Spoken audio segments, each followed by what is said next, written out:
बहुत समय पहले अंधकार से घिरे एक विशाल टापू पर टाइटंस का राज था। वे विशाल योद्धा जिनके कदमों से धरती कांपती थी। पर यह टापू कभी शांत नहीं रहता था, क्योंकि इसके गहरे अंधेरे में एक रहस्य छुपा था। तितान की डायन। उस डायन का नाम था निशाला। काली आंधी जैसी आंखें, जले हुए राख जैसे बाल, और हर सांस से उठता था एक डरावना जादुई कंपन। वह कभी इंसान थी, लेकिन शक्ति की भूख ने उसे राक्षसी बना दिया। टाइटंस ने उसे श्राप देकर एक अंधेरी गुफा में बंद कर दिया, जहां दिन और रात का कोई मतलब नहीं था। सैकड़ों साल बाद बिजली की डरावनी गड़गड़ाहट और भूकंप की थरथराहट से उसकी मुहर टूटी। घने काले बादलों से घिरे आकाश के नीचे निशाला जाग उठी। उसकी चीख ने पूरे टापू को हिला दिया। जैसे ही वह आजाद हुई, टापू पर काला ज्वालामुखी फट पड़ा। समुद्र ने काली लहरें उगलनी शुरू कर दी। उसके चारों ओर अंधकार छा गया, जैसे रात ही उसकी सेना हो।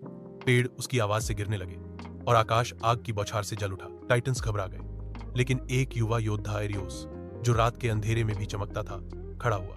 उसने अपने पूर्वजों की काली तलवार उठाई, जो चंद्र प्रकाश में भी डर पैदा करती थी, और काले पहाड़ों के बीच छुपी डायन की गुफा की ओर चला। वहां दोनों आमने सामने हुए, एक ओर काला जादू, दूसरी ओर अंधेरे में निखरी हुई बहादुरी।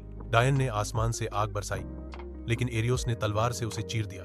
हवाओं में गरज, बिजली, राख और चीखों का तूफान उठा, लेकिन बीच में टिकी थी उस एक झलक, जहां एरियोस ने उसे उसके बीते इंसानी रूप की याद दिलाई।